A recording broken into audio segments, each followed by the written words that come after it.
Next వచ్చేసి theories అనమాట. ఓకేనా, థీరీస్ శాతవాహనులకు సంబంధించి ఎటువంటి వాదనలు ఉన్నాయి. కొంతమంది ఏం చెప్తారు చరిత్రకారులు, శాతవాహనులు అనేవాళ్ళు కర్ణాటక ప్రాంతానికి చెందిన వాళ్ళు అంటారు. ఇంకొంతమంది ఏం చెప్పారు, లేదు వీళ్ళు ఆంధ్ర ప్రాంతానికి సంబంధించిన వాళ్ళే, అందుకే వీళ్ళని ఆంధ్రులు అంటారని చెప్పారు.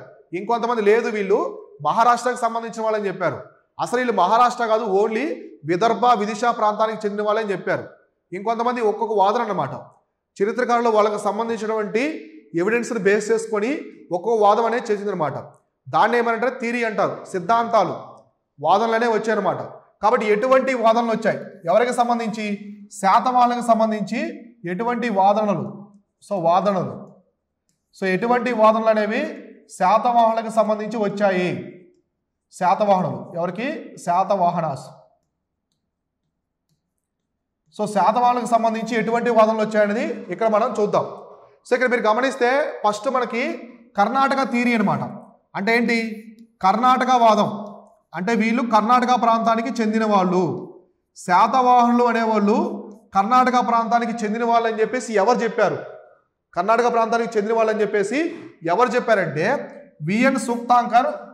సూక్తాంకర్ చెప్పారు, విఎన్. ఎవరంటే విఎన్. విఎన్ సూక్తాంకర్. విఎన్ సూక్తాంకర్ అనే ఆయన ఈ శాతవాహనులు అనేవాళ్ళు కర్ణాటక ప్రాంతానికి చెందిన వాళ్ళు, కన్నడిగాస్ అని చెప్పి చెప్పాడనమాట. ఆయనేమో ఊరికే చెప్పాడా, ఇప్పుడు చరిత్రకారులు ఊరికే చెప్తారా, లేదు, ఆయన ఒక ఎవిడెన్స్ తీసుకున్నాడు. ఆయన తీసుకున్న ఆధారం ఏంటంటే మ్యాకడోనీ శాసనం. మనం ఏం చెప్పాము, ఇది తీసుకున్నది మ్యాకడోనీ శాసనం. మ్యాకడోనీ శాసనాన్ని ఎవరు వేయించారు, మ్యాకడోనీ శాసనాన్ని ఎవరు వేయించారంటే పులోమావి 3 అనమాట. శాతవాహన వంశంలోనే చివరి పాల్గొనేటువంటి పులోమావి 3, 3వ పులోమావి ఈ మ్యాకడోనీ శాసనాన్ని వేయించాడు. ఎక్కడ వేయించాడు, బళ్ళారి. బళ్ళారి ప్రాంతంలో వేయించాడు. బళ్ళారి. బళ్ళారి ఎక్కడుంది, కర్ణాటకలో ఉంది. కర్ణాటకలో ఉంది. ఆంధ్రప్రదేశ్ విడిపోయిన తర్వాత, ఆంధ్ర రాష్ట్రం ఏర్పడేటప్పుడు బళ్ళారిలోని కొంత ప్రాంతాన్ని, మెయిన్ ప్రాంతాన్ని కర్ణాటకలో కలిపారు, మైసూరు స్టేట్లో కలిపారు. అప్పుడు కర్ణాటక స్టేట్ లేదు, మైసూరు స్టేటు. కాబట్టి ఈ బళ్ళారిలో 3వ పులోమావి, శాతవాహన వంశంలో చివరి పాల్గొన్నటువంటి 3వ పులోమావి వేసిన శాసనం మ్యాకడోనీ శాసనం. అదే కదా గ్రామ పరిపాలన గురించి చెప్పేది. అది బళ్ళారిలో ఉంది కాబట్టి వీళ్ళు కర్ణాటక వాళ్ళు, కర్ణాటక ప్రాంతానికి సంబంధించిన వాళ్ళని చెప్పేసి విఎన్ సూక్తాంకర్ చెప్పాడు. ఆయన ఎవిడెన్స్ తీసుకున్నాడు, ఒక ఎవిడెన్స్తోనే చెప్పాడు ఆయన. కాబట్టి వీళ్ళు కర్ణాటక వాళ్ళని చెప్పడం జరిగింది. అయితే మళ్ళీ ఇంకొక థియరీ వచ్చింది, అదే విదర్భ థియరీ. అంటే విదర్భవాదం. విదర్భవాదం అంటే వీళ్ళు విదర్భ ప్రాంతానికి చెందిన వాళ్ళు అని ఎవరు చెప్పారంటే వివి మిరాసి. వివి మిరాసి చరిత్రకారులు ఇదంతా వివి మిరాసి అనమాట. వివి మిరాసి అని ఆయన ఏం చెప్పాడు, వీళ్ళు విదర్భ ప్రాంతానికి చెందిన వాళ్ళు. విదర్భ అనే ప్రాంతం ఎక్కడుంది, మహారాష్ట్రలో ఉంటుంది. అంతే, మొత్తం మహారాష్ట్ర అని చెప్పలేదు, ఈయన విదర్భ ప్రాంతానికే చెందిన వాళ్ళు అని చెప్పాడు వివి మిరాసి. ఎందుకంటే ఈయన కన్నాబెన్నా రివర్ని బేస్ చేసుకుని, ఈయన కన్నాబెన్నా రివర్ గురించి కూడా చెప్పాడు. కన్నాబెన్నా నది, కన్నాబెన్నా నది అంటే కృష్ణానది అనమాట. వీళ్ళు కృష్ణానది దగ్గర నుంచి ఉన్నారు, కృష్ణానది దగ్గర ఉన్నారు. కృష్ణానది అంటే ఎక్కడంట, మహారాష్ట్రలో ఉండే కృష్ణానది, ఆంధ్రలో ఉండే కృష్ణానది దగ్గర కాదు, మహారాష్ట్రలో ఉండే కృష్ణానది దగ్గర వీళ్ళు ఉన్నారు. కాబట్టి వీళ్ళు విదర్భ ప్రాంతానికి చెందినవారు. శాతవాహనులు అనేవాళ్ళు విదర్భ ప్రాంతానికి చెందిన వాళ్ళని చెప్పేసి ఎవరు చెప్పారు, వివి మిరాసి చెప్పాడు. తర్వాత మహారాష్ట్ర థియరీ. ఈసారి ఏం చెప్పారు, మహారాష్ట్ర వాదం. అసలు వీళ్ళు మహారాష్ట్ర ప్రాంతానికి చెందిన వాళ్ళు, శాతవాహనులు అనేవాళ్ళు మహారాష్ట్ర ప్రాంతానికి చెందిన వాళ్ళు ఏం చెప్పారు, ఎవరంటే పిటి శ్రీనివాస్ అయ్యంగార్. ఎవరంటే PT Srinivas Iyengar. PT Srinivas Iyengar. PT Srinivas Iyengar చెప్పారు. పిటి శ్రీనివాస్ అయ్యంగార్ ఏం చెప్పారు, ఈ శాతవాహనులు అనేవాళ్ళు మహారాష్ట్ర ప్రాంతానికి చెందిన వాళ్ళు, మహారాష్ట్రియన్స్ అని చెప్పాడు. ఎందుకు చెప్పారంటే ఈయన తీసుకున్న ఆధారం ఏంటంటే నానాఘాట్ ఇన్స్క్రిప్షన్. నానాఘాట్ ఒకటి, నానాఘాట్ శాసనం, నానాఘాట్ నాసిక్ శాసనాలు. ఊరికే వేయిస్తారా వీళ్ళు శాసనాలు, ఆ ప్రాంతానికి చెందిన వాళ్ళు కాబట్టే నాసిక్ నానాఘాట్లో వేయించారు. మనకి శాతవాహన కాలంలో ప్రధానమైన శాసనాలు ఏంటి, నానాఘాట్ శాసనం. మొదటి శాతకాన్ని సతీమణి వేయించినటువంటి, దేవి నాగానికి వేయించినటువంటి నానాఘాట్ శాసనము. అలానే గౌతమపుత్ర శాతకాన్ని తల్లి వేయించినటువంటి బాలశ్రీ, గౌతమి బాలశ్రీ వేయించినటువంటి నాసిక్ శాసనం. ఈ రెండు కూడా మహారాష్ట్రలోనే ఉన్నాయి కదా. ఇవేమో కర్ణాటక రాష్ట్రంలోనూ, ఆంధ్రాలోను, తెలంగాణలోను, ఒడిశా, తమిళనాడులో లేవు కదా, మహారాష్ట్రలోనే ఉన్నాయి. అంటే వాళ్ళు ప్రధానంగా అక్కడ వేయించారంటే వీళ్ళు మహారాష్ట్రకి చెందిన వాళ్ళే కదా అని చెప్పేసి ఎవరు వాదించారు? పిటి శ్రీనివాస అయ్యంగార్ చెప్పారు. ఆయనకు ఒపీనియన్ చెప్పాడు. సో చరిత్ర ఎప్పుడో జరిగిపోయింది, కొన్ని వేల సంవత్సరాల క్రితం జరిగిపోయింది. కానీ వీళ్ళు ఒక వాదం అనమాట. సో కొన్ని ఆధారాలు బేస్ చేసుకొని చెప్పారు. తర్వాత ఏంటి? ఆంధ్ర థియరీ. ఇప్పుడు ఆంధ్ర థియరీ వచ్చింది, ఆంధ్రావాదం. సో ఇప్పుడు వచ్చింది ఆంధ్రావాదం. సో వీళ్ళు ఆంధ్ర ప్రాంతానికి చెందిన వాళ్ళు. ఎవరు? శాతవాహనులు అనేవాళ్ళు ఆంధ్రులే. వాళ్ళు మహారాష్ట్ర, కర్ణాటక, విదర్భ ప్రాంతానికి చెందిన వాళ్ళు కాదు. వీళ్ళు ఆంధ్రులు. ఇక్కడి నుంచి రాజ్య విస్తరణ చేసుకొని అక్కడ మిగతా శాసనాలు కావచ్చు, నిర్మాణాలు కావచ్చు అన్నీ ఏర్పరిచారు, నిర్మించారని చెప్పేసి చెప్పారు. అయితే ఈ యొక్క ఆంధ్ర థియరీని ఎవరెవరు చెప్పారంటే సో మనకి Maremanda. So Maremanda Ramarao, Gutti Venkatrao, doctor Smith and తర్వాత doctor L D Barnett, Burgess, I J Rapson అనమాట. వీళ్ళందరూ ఎవరంటే చరిత్రకారులు. వీళ్ళకి చాలా ఆధారాలు దొరికాయి శాతవాహనులకు సంబంధించి. అందుకే ఆంధ్ర థియరీ అనేది ప్రామాణికంగా తీసుకున్నారు ఎక్కువగా. అందుకే శాతవాహనుని ఆంధ్రులు అని చెప్పేసి పిలిచారు. శాతవాహనులు ఏమని పిలిచారు? ఆంధ్రులు. కాబట్టి ఆంధ్రవాదాన్ని ఎవరెవరు చెప్పారు? ఆంధ్రవాదాన్ని ప్రధానంగా మారేమండ. సో మారేమండ రామారావు. సో మారేమండ రామారావు. ఇంకా ఎవరు చెప్పారు? డాక్టర్ స్మితి అనమాట, Gutti Venkatrao. So Gutti Venkatrao. So Gutti Venkatrao. Next doctor Smith. So doctor Smith చెప్పారు. Next D Barnett. So D Barnett అనే చరిత్రకారుడు. తర్వాత ఐజే రప్పన్. ఐజే రప్పన్. వీళ్ళంతా చరిత్రకారులు అనమాట. సో వీళ్ళందరూ కూడా ఇక్కడ ఉండే వీళ్ళందరూ కూడా ఏం చెప్పారు? ఇది ఆంధ్రవాదం. అంటే శాతవాహనులు అనేవాళ్ళు ఆంధ్ర ప్రాంతానికి చెందిన వాళ్ళే. సో ఆంధ్ర ప్రాంతానికి చెందిన వాళ్ళు అని చెప్పేసి వీళ్ళందరూ Maremanda Ramarao, Gutti Venkatrao. So Gutti Venkatrao, Maremanda Ramarao, doctor Smith, D Barnett, ఇంకా మనకి ఐజర్ రప్పన్ అనమాట. వీళ్ళంతా ఆంధ్రులు అని చెప్పారు. సో నిజానికి శాతవాహనులని ఆంధ్రులు అని పిలుస్తారు.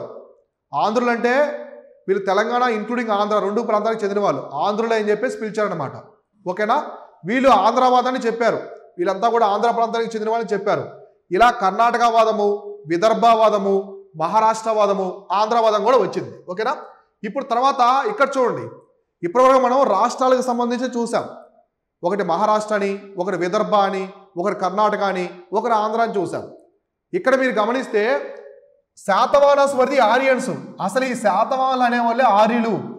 ఎక్కడో నార్త్ ఇండియా నుంచి వీళ్ళు మన సౌత్కి వచ్చారని చెప్పేసి చెప్పారు, ఆర్యులు అని చెప్పారు. ఎవరు చెప్పారు ఆర్యులు అంటే మన తెలుగు వ్యక్తి BSL Hanumantharao. BSL. So BSL Hanumantharao అనమాట. ఈయన చరిత్రకారుడు. సో మన తెలుగు వ్యక్తి అయినటువంటి బిఎస్ఎల్ హనుమంతరావు గారు ఏం చెప్పారు? శాతవాహనులు అనేవాళ్ళు ఆర్యులు. వాళ్ళు ద్రవిడియన్స్ కాదు, సౌత్ ఇండియాకి సంబంధించిన నేటివ్స్ కాదు, వాళ్ళు ఆర్యులు. అక్కడి నుంచి ఈ దక్షిణ ప్రాంతాన్ని మౌర్యుల కాలంలో సామంతులుగా పనిచేయడం కోసం అంటే పనిచేయడం కోసం వచ్చారని చెప్పేసి ఎవరు చెప్పారు? బిఎస్ఎల్ హనుమంతరావు చెప్పాడు. శాతవాహనస్ వర్ ది ఆంధ్ర భృత్యాస్. ఆంధ్ర భృత్యులు. వీళ్ళు ఆంధ్ర భృత్యులు అని చెప్పేసి ఎవరు చెప్పారు? సో ఆంధ్ర భృత్యులు ఎవరు చెప్పారంటే వివి మిరాసి. ఇందా మనం చెప్పుకుంటే V V Mirashi next R G Bhandarkar.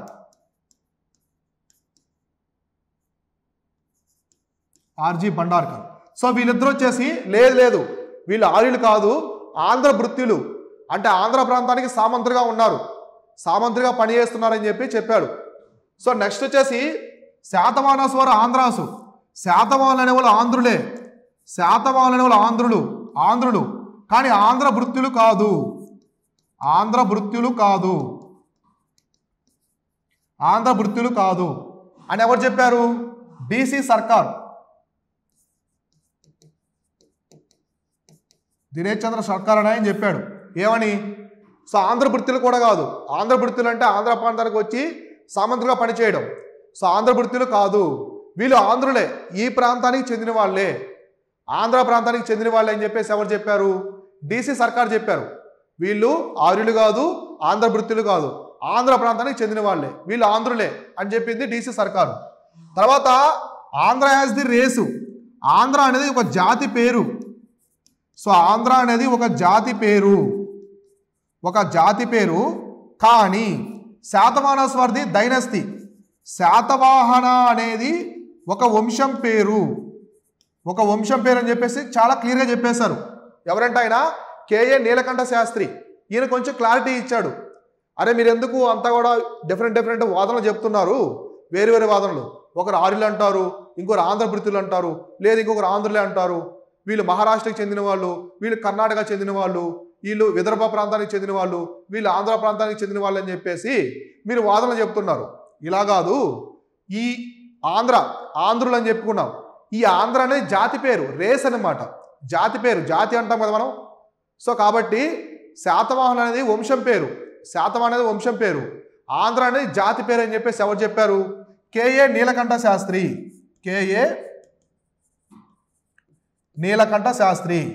ఈయన చెప్పాడనమాట. కేఏ నీలకంఠ శాస్త్రి ఆంధ్ర అనేది జాతి పేరు, శాతవాహన అనేది వంశం పేరు అని చెప్పాడు. తర్వాత శాతవాహనస్ ద్రవిడియన్స్, లేదు వీళ్ళు ద్రవిడులు. సో ద్రావిడులే. ఎవరు? శాతవాహనులు అనేవాళ్ళు ద్రవిడియన్సే, ఆర్యులు కాదు. అంటే మనకి బిఎస్ఎల్ హనుమంతరావుకి కంప్లీట్ ఆపోజిట్ అనమాట. ఎవరు? ఆర్ఎస్ బ్రహ్మ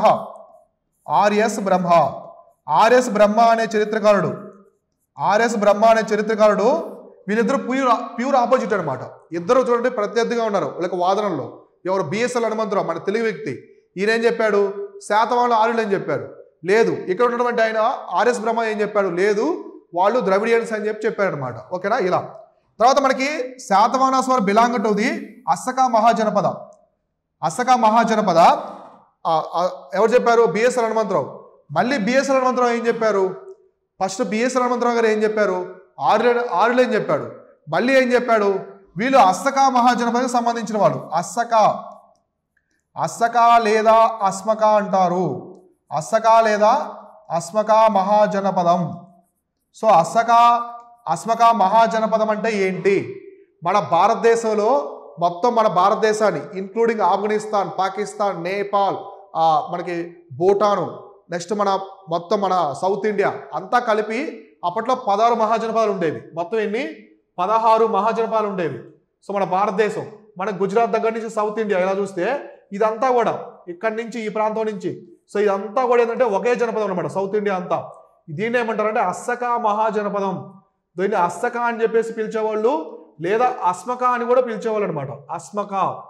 అస్మకా మహాజనపదం. కాబట్టి సౌత్ ఇండియా మొత్తాన్ని, దక్షిణ భారతదేశం మొత్తాన్ని అస్మకా మహాజనపదం పిలిచారు. సో కాబట్టి వీళ్ళు అస్మకా మహాజనపదానికి సంబంధించిన వాళ్ళే అని చెప్పేసి ఎవరు చెప్పారు? మళ్ళీ చివరిలో బిఎస్ఎల్ హనుమంతరావు గారు చెప్పారు. సో అస్సకా మహాజనపదానికి సంబంధించిన వాళ్ళని బిఎస్ఎల్ హనుమంతరావు గారు చెప్పడం అయితే జరిగిందనమాట. కాబట్టి ఇలా శాతవాహనులకు సంబంధించి చాలా వాదనలే వచ్చాయి. ప్రాంతాలకు సంబంధించి, రేసెస్, జాతికి సంబంధించి.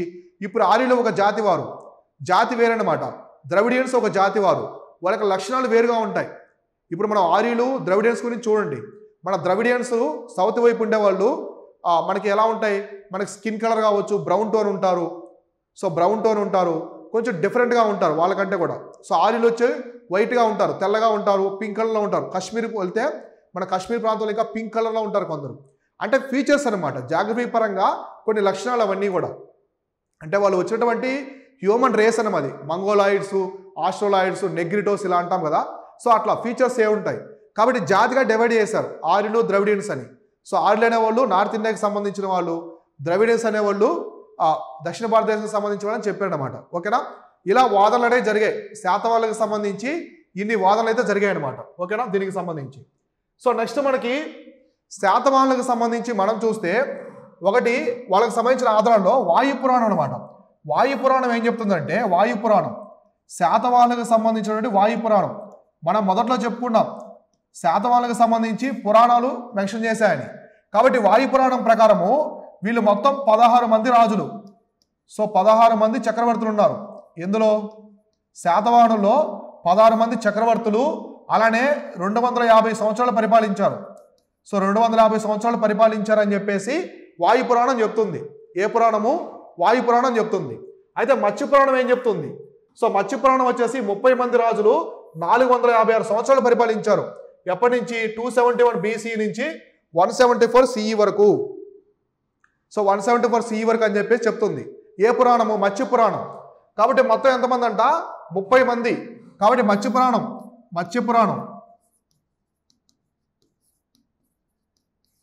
సో మత్స్య పురాణం ఏం చెప్తుందంట? మొత్తం 30 మంది చక్రవర్తులు, శాతవాహన చక్రవర్తులు మొత్తం 30 మంది. అలానే వీళ్ళు 456 సంవత్సరాలు పరిపాలించారు. ఈ ప్రాంతాన్ని 456 సంవత్సరాలు వాళ్ళ సామ్రాజ్యం అనేది ఉండదని చెప్పేసి ఎవరు చెప్పారు? మత్స్య పురాణం చెప్పింది. మళ్ళీ విష్ణు పురాణం, ఈసారి విష్ణు పురాణం అన్నమాట. సో విష్ణు పురాణం ఇక్కడ చూడండి. సో విష్ణు పురాణం ఏం చెప్తుందంటే, ఈ విష్ణు పురాణం అనేది వాళ్ళ వంశ చరిత్ర, శాతవాహనులకు సంబంధించిన వంశ చరిత్ర అని చెప్తుంది. సో ఇది క్లారిటీగా చెప్పలేదు, ఎంతమంది రాజులు ఎన్ని సంవత్సరాలు చెప్పలేదు, వంశ చరిత్ర అనేది చెప్పింది. ఓకేనా? అయితే ఇక్కడ మనం ప్రామాణికంగా ఏం తీసుకున్నారంటే మత్స్య పురాణాన్ని తీసుకున్నారు. చరిత్రకారులు మత్స్య పురాణాన్ని ప్రామాణికంగా తీసుకున్నారు. ఎందుకంటే మత్స్య పురాణాన్ని కంపోజ్ చేసింది, దాన్ని రాసింది ఎప్పుడంటే శాతవాహనుల కాలంలోనే, శాతవాహనుల కాలంలో రాశారు. అందువల్ల అది కొంచెం ప్రాపర్గా ఉందన్నమాట మత్స్య పురాణం. అందుకే మనకి చరిత్రలో మనం చెప్పుకునేది, రాబోయే క్లాసులో కూడా మొత్తం 30 మంది రాజులే ఉంటారు శాతవాహనులు. వాళ్ళు 271 BC క్రీస్తు పూర్వం అంటాం కదా మనం, బిఫోర్ కామన్ ఎరా, సామాన్య శకం కంటే ముందనమాట, ప్రాచీన సామాన్య శకం. 271 నుంచి 174 వరకు వీళ్ళ సామ్రాజ్యం ఉండదని చెప్పారు. 456 సంవత్సరాలు శాతవాహనులు పరిపాలించారని చెప్పిందనమాట మత్స్య పురాణం. అయితే మన శాతవాహనులు 2 రకాలుగా డివైడ్ చేసుకున్నాం. వాడు వచ్చేసి ఎర్లీ శాతవాహనాసు, వీళ్ళు 1 నుంచి 23 రాజుల వరకు. లేటర్ శాతవాహనాసు, వీళ్ళు 24 నుంచి 30 మంది రాజులు. కాబట్టి మొదటిది తొలి శాతవాహనులు. సో ఎర్లీ శాతవాహనాస్ అంటే తొలి శాతవాహనులు. సో లేటర్ అంటే మలి శాతవాహనులు. సో మలి శాతవాహనులు ఇలా డివైడ్ చేసుకున్నారు. తొలి శాతవాహనులు, మలి శాతవాహనులుగా డివైడ్ చేసుకున్నారు టైంని బేస్ చేసుకొని. సో ఇక్కడ మనం చూస్తే ఎర్లీ శాతవాహనాసు 1 నుంచి 23 వరకు ఉంటారు. సో లేటర్ శాతవాహనాసు 24 నుంచి 30 వరకు అనమాట. అంటే మొత్తం మనం 1 2 3 4 5 6 ఇలా చెప్తాం కదా, ఇలా మనకి 23 వరకు అనమాట. మళ్ళీ 1 2 3 4 5 నుంచి 30 వరకు. అంటే ఇక్కడి నుంచి ఇంతవరకు ఏంది? ఎర్లీ శాతవాహనాసు, తొలి శాతవాహనులు. 24 నుంచి 30 వరకు లేటర్ శాతవాహనాసు, అంటే మలి శాతవాహనులు అనమాట. ఎందుకంటే మనకి 23వ రాజు దగ్గర ఎవరు ఉంటారంటే గౌతమి పుత్ర శాతకర్ణి ఉంటాడు. సో 23వ రాజు ఎవరంటే గౌతమ పుత్ర శాతకర్ణి. సో చాలా గొప్ప రాజు అనమాట, ఈయన గొప్ప చక్రవర్తి. శాతవాహన వంశంలో టర్నింగ్ పాయింట్, అక్కడ టర్నింగ్ పాయింట్. అందుకే ఆయన వరకు ఒక శకంగా భావిస్తారు, అక్కడి నుంచి ఇంకో శకంగా భావిస్తారు చరిత్రలో. అందువల్ల గౌతమపుత్ర శాతకర్ణి వరకు తొలి శాతవాహనులు, ఆయన దగ్గర నుంచి వచ్చిన మిగతా వాళ్ళంతా కూడా మలి శాతవాహనులు. ఒక టర్నింగ్ పాయింట్ అనమాట. అవునా కదా, టర్నింగ్ పాయింట్. సో ఇప్పుడు మనకి ఏదైనా హిస్టరీ ఉందనుకోండి, మనకి భారతదేశ చరిత్ర ఉంది, గాంధీ శకం అంటాం నేషనల్ మూమెంట్లో, మీకు తెలుసా గాంధీ శకం, గాంధీ యుగం అంటాం, గాంధీ కాలం అని. అంటే గాంధీ ముందున్నటువంటి స్వాతంత్రోద్యమం అంతా ఒకటి, ఆయన వచ్చిన తర్వాత ఒకటి అనమాట. అంటే టర్నింగ్ పాయింట్ అక్కడి నుంచి. సో అలా అనమాట. ఇప్పుడు గుప్తులు ఉన్నారు, మనకి గుప్తుల వరకు వచ్చే సామ్రాజ్యాల్లో గుప్తులు చాలా పెద్దవాళ్ళు, గుప్తుల కంటే ముందున్నటువంటి చిన్న రాజ్యాలు. కాబట్టి మనం గుప్తాసు, పోస్ట్ గుప్తాస్ అంటాం, అంటే గుప్తుల తర్వాత అంటాం, ఎందుకంటే గుప్త సామ్రాజ్యం పెద్దది. పోస్ట్ మౌర్యన్స్ అంటాం, మౌర్యుల తర్వాత అంటాం, పెద్ద సామ్రాజ్యం, ఒక టర్నింగ్ పాయింట్ అన్నమాట చరిత్రలో. అలానే ఈ సామ్రాజ్య వంశంలో కూడా ఒక టర్నింగ్ పాయింట్. కాబట్టి గౌతమపుత్ర శాతకర్ణి వరకు తొలి శాతవాహనులు, ఎర్లీ శాతవాహనాసు. సో తర్వాత వచ్చేసి మలి శాతవాహనులు. ఇలా డివైడ్ చేసుకున్నారు హిస్టరీని. అయితే ఇప్పుడు వాళ్ళలో చూద్దాం మనం, ఎవరెవరు? తొలి శాతవాహనులు, మలి శాతవాహనులు. వీళ్ళు 1 నుంచి 23 వరకు తొలి శాతవాహనులు, వీళ్ళు 24 నుంచి 30 వరకు. ఓకేనా? ఇలా అనమాట. ఇప్పుడు గ్రేటెస్ట్ ఉన్నది ఎర్లీ శాతవాహనాసు. తొలి శాతవాహనుల్లో గొప్ప రాజు, గొప్ప చక్రవర్తి ఎవరంటే మొదటి శాతకర్ణి. మొదటి శాతకర్ణి 3వ రాజు అనమాట. ఈయన 3వ రాజు. సో 3వ రాజు ఫస్ట్ సిముకుడు ఉంటాడు, పౌండరు, స్థాపకుడు వచ్చే సిముకుడు. తర్వాత వాళ్ళ తమ్ముడు అనమాట, కనహ లేదా కృష్ణ అంటారు, వాళ్ళ తమ్ముడు ఉంటాడు. ఆ తర్వాత సిముకుడు యొక్క కొడుకు అయినటువంటి మొదటి శాతకర్ణి ఉంటాడు. కాబట్టి తొలి శాతవాహనంలో గొప్ప రాజు ఎవరంటే మొదటి శాతకర్ణి. అలానే మలి శాతవాహనంలో గొప్ప రాజు ఎవరంటే యజ్ఞశ్రీ శాతకర్ణి. ఈయన వచ్చేసి 27వ రాజు, అంతే కదా, 24 నుంచి ఉన్నారు మలి శాతవాహనంలో. కాబట్టి ఆయన 27వ రాజు.